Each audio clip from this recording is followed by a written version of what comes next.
Bueno, de camiño a terceira división, primeiro hai que... Nós estamos centrados ahora xa en xogar contra o Areas o domingo. Falar de ascenso a estas alturas sería contraproducente. Nós temos claro que cada partido afrontámoslo como unha final. Ahora xogamos contra Ontela, que por certo puxo as cousas super difíciles. Para ser dunha categoría inferior, un equipo moi ben traballado, que xoga moi ben. Quero felicitalos por iso e agora xa pensando en Areas o domingo, que estamos a 30 e poucas horas de xogar, o que me parece unha barbaridade por parte da Federación ter que xogar dos partidos así, pero bueno, é o que toca e hai que adaptarse, non queda outra. Bueno, pues creo que competimos de tú a tú contra o mellor equipo da preferente. Creo que Barco estaba sacando os partidos moi de forma solvente, mesmo outro día contra Arnoia, creo que ganaron ben.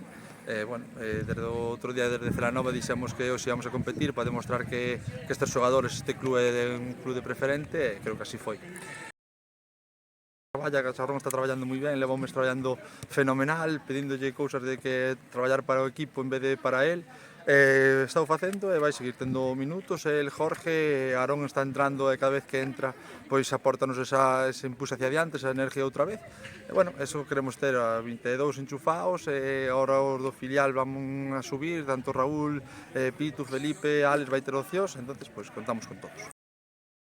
Penso que mañá volvemos a entrenar, vamos a recuperar energía e outra vez o domingo pois o equipo vai sair a 100%, miremos como están de pernas e sacaremos un bo 11 para competir.